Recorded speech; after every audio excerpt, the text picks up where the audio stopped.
Welcome back, everybody. You're listening to Cut the Shit, a podcast that aims to expose the IT industry, both the good and the bad. You're probably wondering, am I listening to the right podcast? Don't worry, this really is Cut the Shit. We're just switching things up a little bit this week. My name's Talia DiDomenico. And I'm Emily Starnes. We're your producers of the podcast and this week's hosts of Cut the Shit.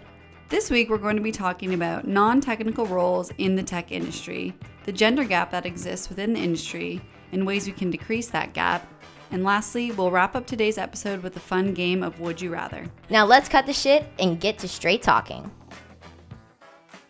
All right, well, before we get into the main bulk of this episode, I kind of wanted to talk about this poll that I had put out on my personal LinkedIn, and I know that you had reshared it on the companies or Cut the Shit. Cut the Shit Twitter. Oh, Cut the Shit's Twitter At Cut the Shit _pod.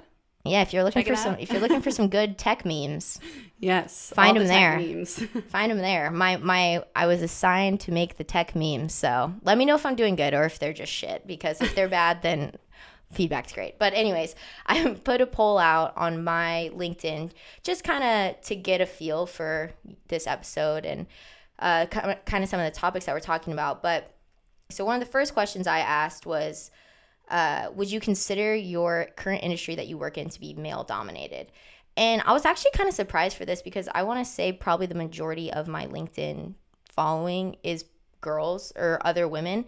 And from all of the votes, it was 70% considered like their job to be male dominated. Another one that I was asking about was, have you ever experienced imposter syndrome at your job? Which, I mean, I think I can speak for the both of us and say like, yes, 100%.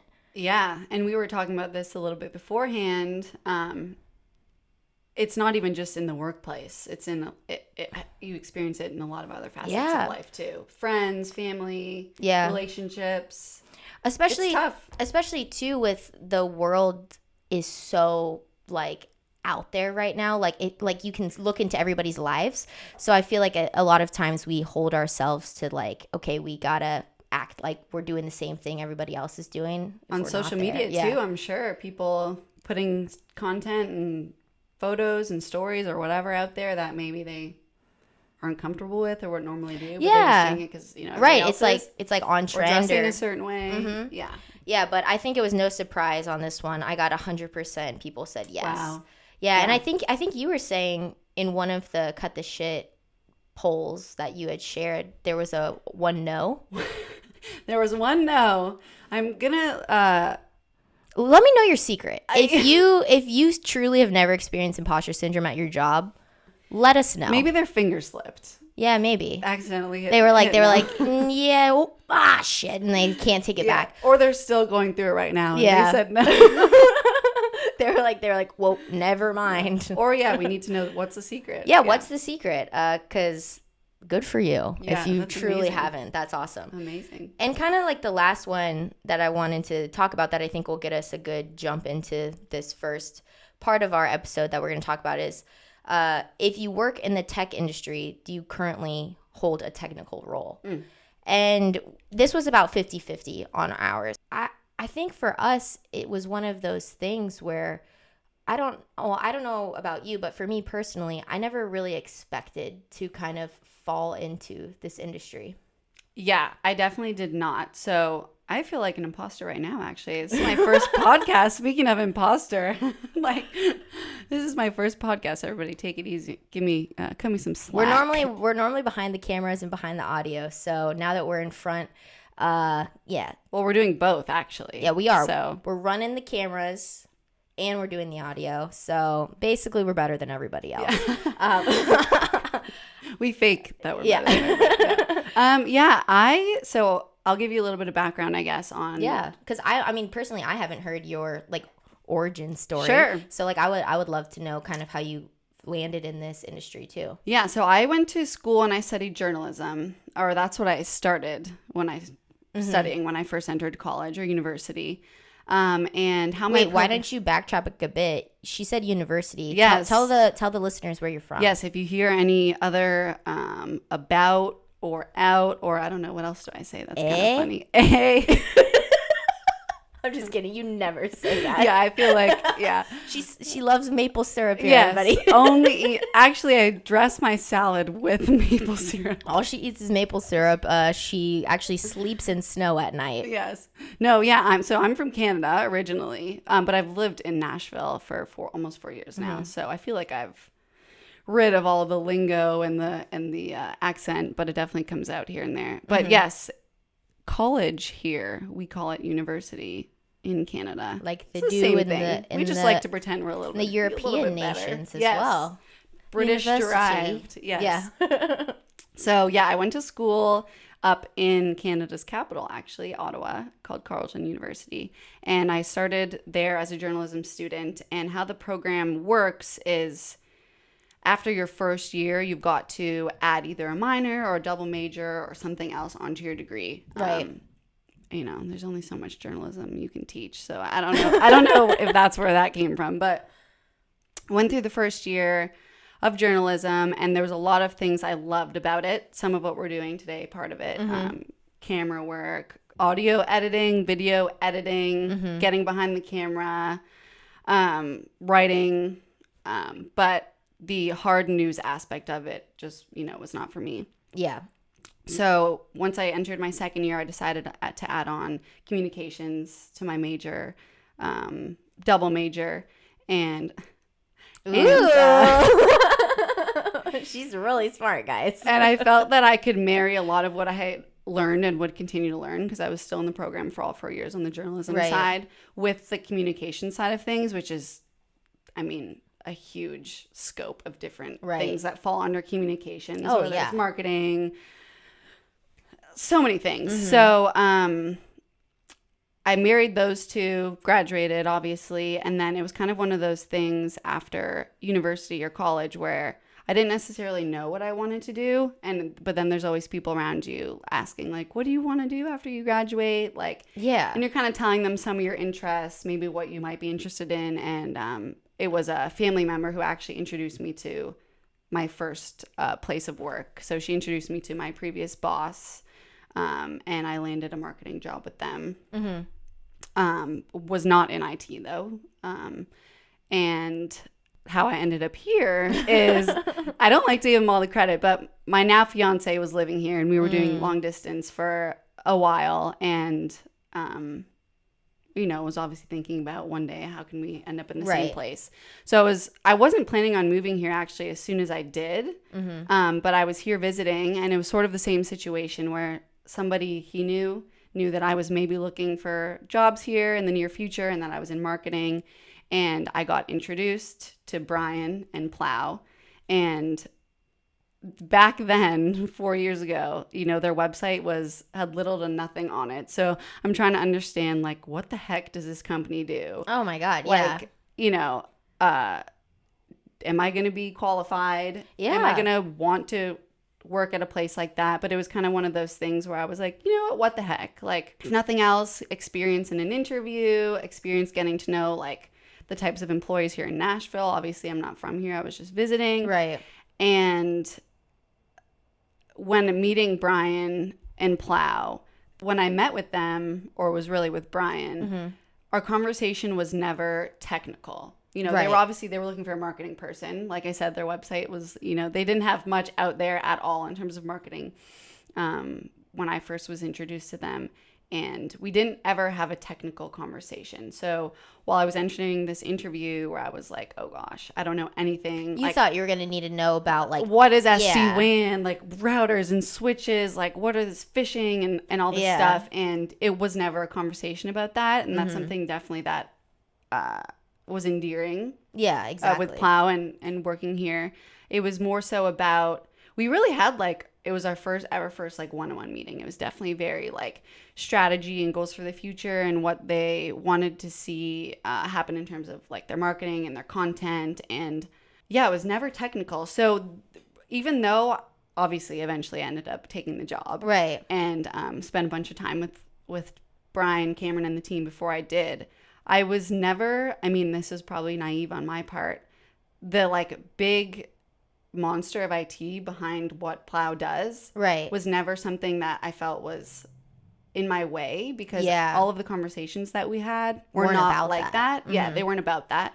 Obviously, that's a huge part of it, but the mission and like what the goal of Plow's marketing since day one has always been like, how do we make this really complex thing simple? So I think it's important to have people like you and I where, you know, at least from the get-go, maybe we don't know as much on the technical side of things, but to be able to speak to those things more in layman terms, because that's how we think. Right, exactly.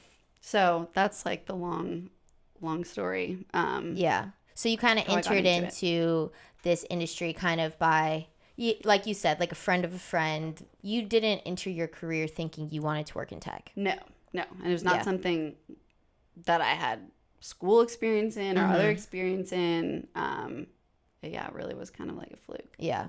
And I think that that's pretty common. I think that's like, I feel like it's kind of a cliche thing, but a lot of people say this is like, you go to school and you study something and you never end up doing what you study. Oh my gosh, 1,000%. When you walk out of school, I mean, unless you went to school to be like a doctor, there's no like chains on your career in terms of like industries that you can enter into, which is really great and also scary at the same time. That's kind of my way I got exposed to this industry is very similar. I'm getting my MBA right now, and I met Plow through my MBA program. I had my interviews with Talia, and same story. I mean, it was great to talk to a non-technical person because I'm entering into this, you know, I'm a business student. I undergrad got my degree in marketing and management. I'm going to, you know, more school to get more experience, and not one time did I ever learn anything about like you're saying SD-WAN, software, whatever in school. So in my head I was like, I have no right to be thinking I could enter into this industry, you know? And then after our conversation we had, I was like, you know what? It's really not, that's not what it's about. You know, at the end of the day, every job that you hold, no matter what the industry you're in, it's not about necessarily, you know, the technology. It's about the customer, you know what I mean? And that's what we went to school for. Taking what we learned in those facets of education and applying that to any industry is something that anybody can do. And I think when we first were, you know, had this kind of hesitation of entering into the technology industry, it comes from this like stigma that like a lot of people outside the industry look into this industry and see, you know what I mean? It's like the IT guy, the tech guy, like they know all the solutions to all of the problems. And it's like, it really isn't that way. Like you're an expert in what you do, but that doesn't make you an expert in all things technology. Yeah. Well, I mean, there's like so much to that, but from the get-go of your story, it's like, you were applying, we're on the marketing team in case anybody didn't catch that. And actually we create software. I'm an engineer. We are coders. If you're interviewing for a marketing role, no matter what, if it's a technical industry, we're not going to have an engineer come out and interview you. You know, like that's not what we're hiring you to do.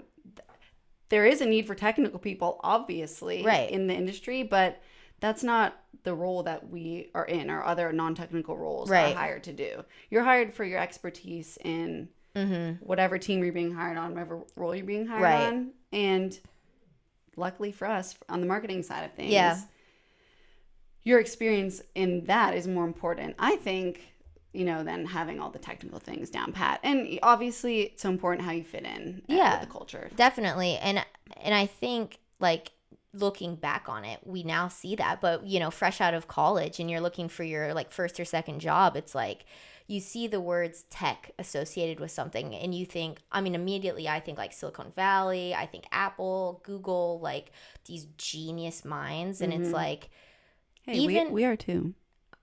We're smart in our own right. But even within those companies, you know, like there's people doing non-technical roles. And HR, that's like, I mean, finance, like all of the other teams business, that are not right. Yeah, and I think that's something that isn't really talked about. And I think the main goal with just this first part of the conversation is just to, open the door to anybody interested in getting into a technical space. There's just so much opportunity in technology. I mean, before we started recording, we were just having a discussion, like, it's constantly advancing. It's constantly moving forward. It's just from here on out, it will always be a part of business. And so there isn't a discussion normally had about like all of, like you were saying, the finance people, the project managers, the account managers, the copywriters, whatever.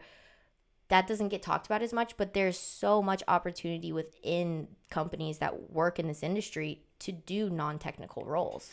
Yeah, don't get me wrong. I'm not out here saying that you can get by knowing nothing. Yeah. But it's okay to not know and to learn. And you've got these technical people that you work with that hopefully you have a great like coworker relationship with that like you can learn from. Ask them questions. They know that for a reason. Yeah. And you can ask them to help you out. Like I'm the first person I feel like in a room to be like, I don't know what that means. Can you explain it? Because otherwise I'm not going to be able to do my job if I'm just pretending like I know what everybody's talking about. Right, which is like that huge imposter syndrome thing, right? And it's like it's okay to be unaware, but it's like to be aware that you aren't the expert and to make those questions happen and to have those conversations is like critical, because at the end of the day, like we're doing marketing. We got to know something about what we're selling. You know what I mean? Yeah, in marketing. I think there's more power if you're in a room of however many people and you can get up or raise your hand and ask a question. Like, and again, I guess I'm like the queen of cliche. Like, I do agree. Like, there's no such thing as a stupid question. Like, sure, maybe there's people in the room that think that your question is stupid or, how don't you know that? Like, it's so obvious. But that's because that's, what they're good at. And, what their expertise is. But, I mean, it's okay to ask. And that's the only way you're going to get better and more comfortable, in your role and at your job. To talk a little bit more about like, we're talking about tech. We're talking about technology. This is a business technology podcast. And we are two women working in this industry. And I think maybe something that we could speak to a little bit is just maybe some of the things that we've seen or like friends' stories or exposures that we've, witnessed. Just the sheer like gender gap maybe that exists in technology from a standpoint of, there's less girls that work in tech than men, just straight up. You know what I mean? Yeah, it's another one of those things that, in my opinion, like the industry itself shouldn't necessarily be a deterrent. Yeah. We definitely are like maybe 3 out of the 25 people that work here are females. So we are working with like men on a day-to-day basis. But that being said, I mean, we don't actually really interact. We mostly interact with each other. Right. I mean, my boss is a male. But other than that, other than on a personal level, we mostly interact with each other. So it's too like who's on your team, like who are you going to work with on a daily basis. But I don't think it should be a deterrent that it's if an industry is male dominated or not. One of the questions that we had pulled out was like, do you like feel that your industry, and like regardless if it was technology, there was a lot of women who said like, they work in a male dominated industry, which I think kind of just like, I mean, just across the map, probably the majority of industries that exist in business roles are going to be male dominated. And I think technology especially has this stereotype in terms of like the type of people who work in technology, especially just, I mean, through media. Like you think of the average hacker, and it's like this guy in a basement with like a hoodie on. Or like the nerds. No offense to the nerds. Like, we love the nerds here. But that to be said, a lot of women start out, being exposed to that stereotype at a young age, and then when it comes time to like choose your career and choose your path, unless you have like a super big interest in it, I think a lot of people kind of deter from that field because of that.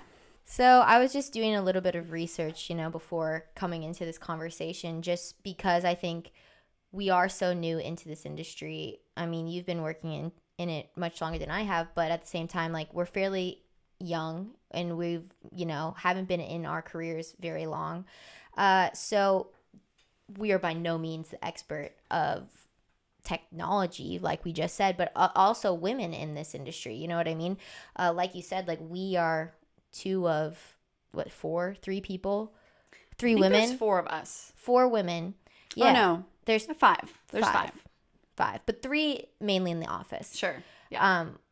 Who work for tech, but like you said, we have non-technical roles. So speaking to this overarching, women in tech is not something that we're experts in. So I did do a little bit of research, and the Anita B Institute found that women make up 28% of the tech workforce, which is, fairly low in terms of numbers. But that being said, there has been like an increase year over year. And I think a lot of that has to do with, in terms of education, I think like you were saying, like, younger and younger generations are being exposed to, this is a possibility for you to get into regardless of your gender at a younger age. I know specifically, like, my high school started doing like a STEM program for girls. The fact that schools are realizing, like, we need to start making this accessible to women younger, and like maybe having girl only clubs to, encourage just a space of comfort is really something that I think me and you both like to see, because regardless of the industry, like, women supporting other women and holding positions like, board seats or managerial roles, like, it helps all of us out, Yeah, I think too, it's just like exposing all of the possibilities at a younger age. We all finish high school, enter college, and I feel like so many people are like, oh gosh, I don't even know what I want to do. What now? Right. And that's okay, because, you figured out along the way. But maybe if you are exposed to it at a younger age, you're able to, get a better idea by the time you do reach that time in your life that, maybe you've had a lot of practice in a STEM program, and so now that, like, you want to go into IT or something. And that's in, like, not just job fields, like, areas of life in general that, a lot of people are talking about it now, but they don't talk about when we were in school. So yeah, I think the exposure is a huge part of it. Yeah, it's definitely really big. The women who work in technology in non-technical roles versus technical, which I think, the STEM programs and the education at a younger age helps a lot with that, because by the time you graduate college and you enter these entry-level roles, like, you're going to have some sort of experience in that field, to start your career. And I think that helps a lot kind of break down those barriers, because like you were saying, like, if you discover your senior year of college, like, I'm really interested in coding and I'm really interested in all of this, it's like, not that it's too late, but it's going to be a lot harder for somebody who didn't realize they had that opportunity at a younger age. You're discouraged, maybe. Like, it's really scary. I think we're on the other side of it too, in a way, because we are in a non-technical role, and I definitely see a lot more in terms of, like, working with some of our partners and stuff, women in non-technical roles, like on the marketing teams or on the sales team, things like that. It definitely is harder to come by, like a female engineer, or female architect, or something like that. So we definitely are on, like, the other side of the coin, I guess, where there is more females in the types of jobs that we work, versus there definitely is less in those other technical roles. So, and definitely, and I think the main problem is there is a gap, that exists right now. So it's kind of like, okay, now that we know that exists, like, what can we do about it? Because we are on, these non-technical sides, like, this gap may be not as evident or existing to us, but for women who are, on the, like you said, the engineer side, the software side, they experience this all the time. So maybe something to keep in mind, just like a few points to be made is, like, getting all the way back to that hiring process, and just really understanding the need for diversity. We talk about it all the time in not business. Just females, it's like anything, diversity is so important, not just in a place of, like, to meet the standards that a lot of people or a lot of companies are trying to, check off the box. But like, it truly is important to have people of diverse thought, diverse background, diverse gender, ethnicity, because it brings a perspective to the business that the majority is not like understanding. You know what I mean? You're not gonna accomplish a goal to the best of your ability if you just have 5 people who think the exact same way. I feel like, I don't know, this seems obvious to me, but maybe it's not to some. Like, it's so important to bring perspective in order to, like, you've got a great idea about how we should do this, and someone else is an expert and has a great idea about, but we should do it this way. And like, it's all those opinions that come together that, end up making whatever you're trying to accomplish, like, be the most successful and the best that it can be. I mean, in a perfect world, a business would reflect what the world looks like, right? And so I think we, as an industry, the technology industry, can do a lot better about, getting that number instead of 28%, getting it closer to 50%, like what's accurate representation of the national population. And a few things that I found just based off of research is one of the biggest things is to not just tech in general, I feel like all entry-level roles is like hire based off of like potential rather than, every single competency you need to check this box to fit the role, which some, like a doctor, you're not going to hire a doctor based off, I bet you could be good at this job, but for a role where there is opportunity to learn, I think that's something that a lot of industries could do better at, Yeah, I mean, you can't teach drive and you can't teach willingness to learn and ability to learn, but I mean, you can teach a lot of other things. Right. And I think the person and their potential sometimes is more important than, depending on the role, obviously, than, do they have X, Y, and Z on paper. Yeah. And like we were talking about earlier, because like these, STEM programs are fairly new, like a lot of people who are already existing in the workforce wanting to get into these technical roles maybe didn't have that, exposure to that at those young age or the opportunity to learn that. But if you have a candidate who's like, okay, I really love this organization and I'm ready to learn, and like you said, like I'm eager, like they have drive, maybe that's something that might be a little bit more important than their like proficiency at X software at this moment. Yeah, you also don't know till you try. So if you're not letting young people try things out and trying to understand what they like, what they don't like, what they're good at, what maybe they're not so good at, how are they ever going to know? I mean, yeah, literally in every aspect of life, at least give them the opportunity. Right, like play every sport you want to play. Figure out which one you like best, or maybe you don't like sports. On the most layman analogy I could make. Hey, but that's because we aren't tech people. That's what I do. Yeah, we're non-technical. And then just another thing. I mean, in terms of biases, we all have unconscious biases that we, practice on a day-to-day basis without even realizing. And so one of the things that I found, which I thought was really interesting, was just kind of this like unconscious bias of like, I'm looking around at my organization and I'm currently seeing there's, X amount of men to X amount of women. Let's just keep that, like, it's working now. Let's keep it going. And then like new candidates or however that may work, or, positions of promotion.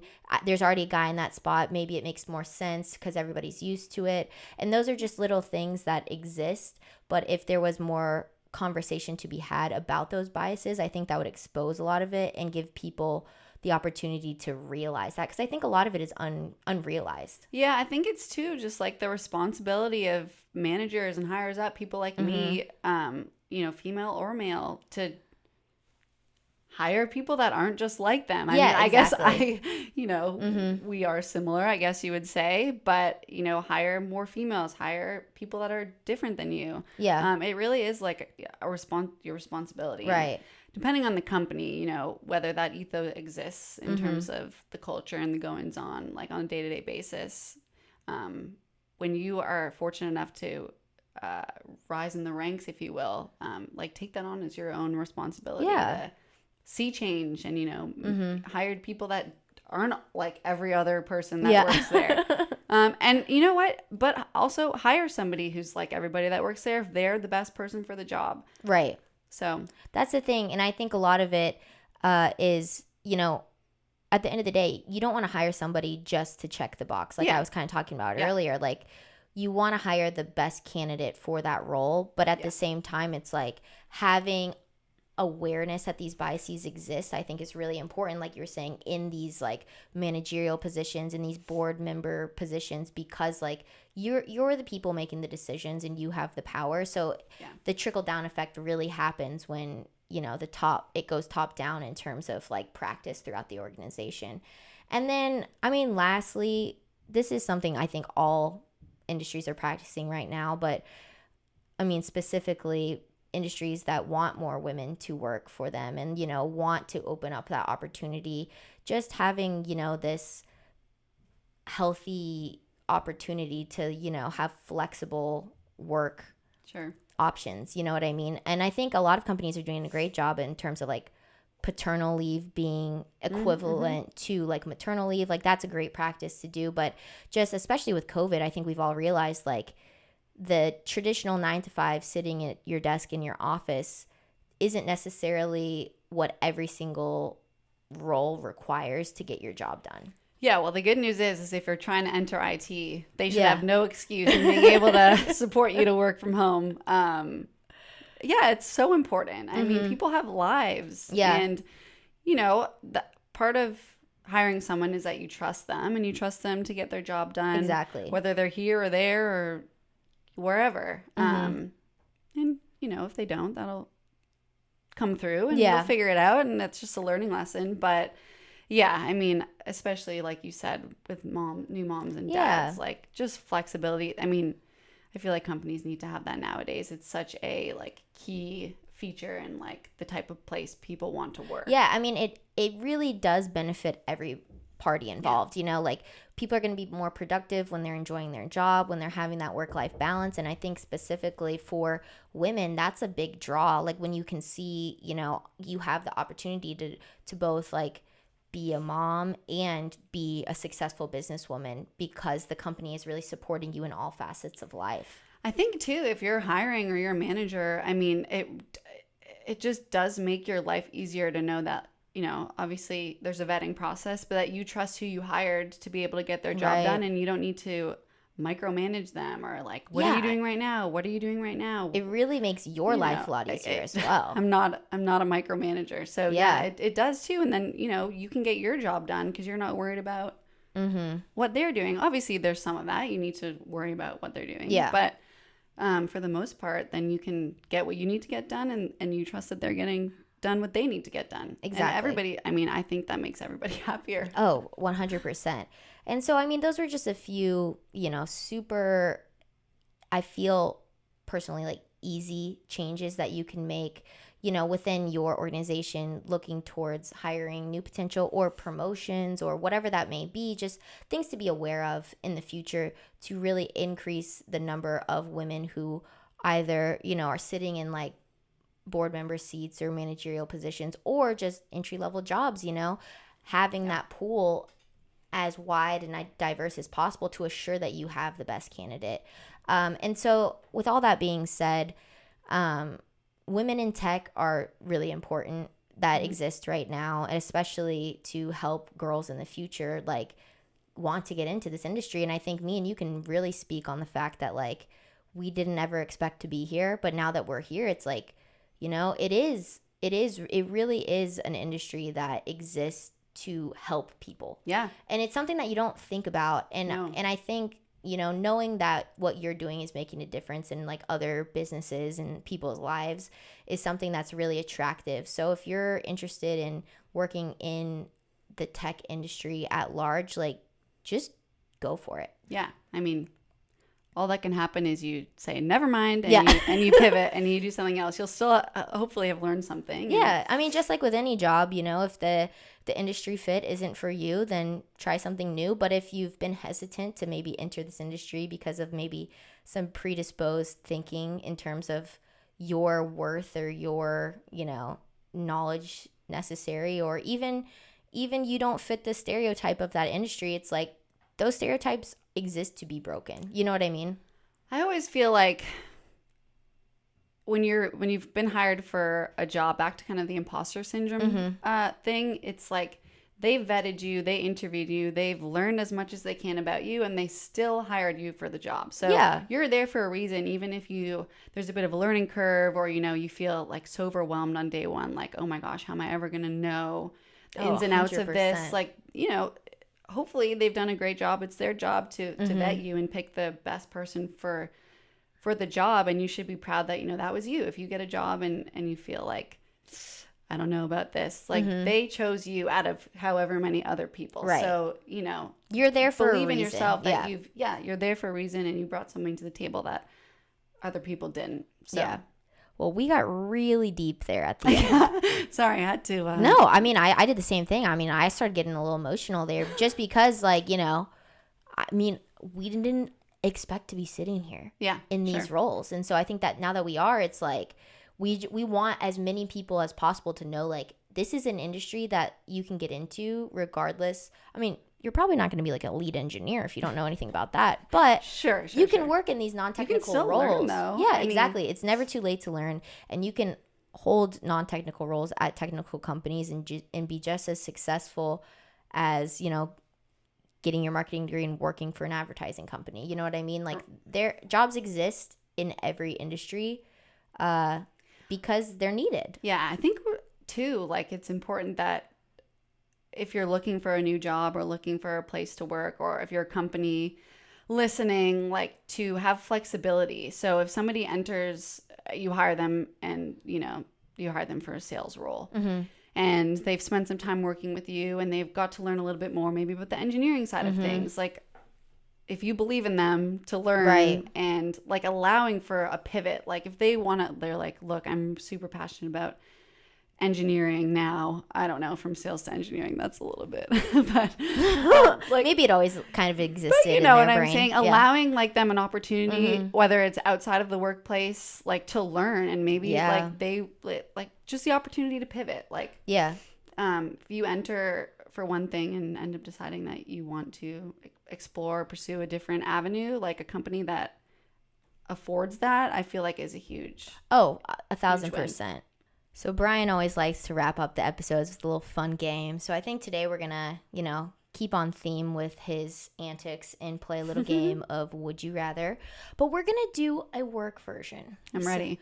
So we're going to do Would You Rather questions for coworkers.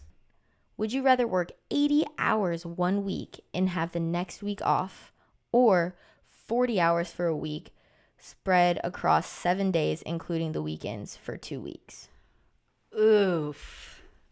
That's a kind of a tough one. An 80-hour week sounds like horrible. Work-life harmony, work-life balance is the better approach than the hard 80 hours. That's a lot. That sounds like, I mean, I didn't go to school to be a doctor, so I'm not working 80 hours. Yeah, I would agree. I would do the 40 hours over 7 days. I think so too. Okay, here's kind of an interesting question. Would you rather be the CEO of a company or another executive? What other executive? I probably would be another executive, just because... I mean, you could be like the CMO. Yeah, I was going to say something more like in my field of what I'm doing. The CEO would just be scary amount of pressure. A lot of stress. Yeah. Yeah. You never know, though. Yeah. Hey, you can do anything you want. The world is your oyster. Yeah. Okay, here's kind of this one's kind of lame, but would you rather work in a big city or a small town if you could have the same job at both places? I'm a big city girl, for sure. Same. Yeah. I mean, I got out of Arkansas for a reason. There you go. Shout out Arkansas. Shout out Arkansas. If you've never been, it's all right. You don't worry about it. If you're from Arkansas. Hi, Dad. Yeah. Hi, Mom. Hi, Mom. Hi, Dad. 479, gotta rep it. Love Woo pig. you. Okay, anyways. Okay, this one's kind of interesting because I don't know about your previous job that you talked about, but would you rather work for a small company or a very large company?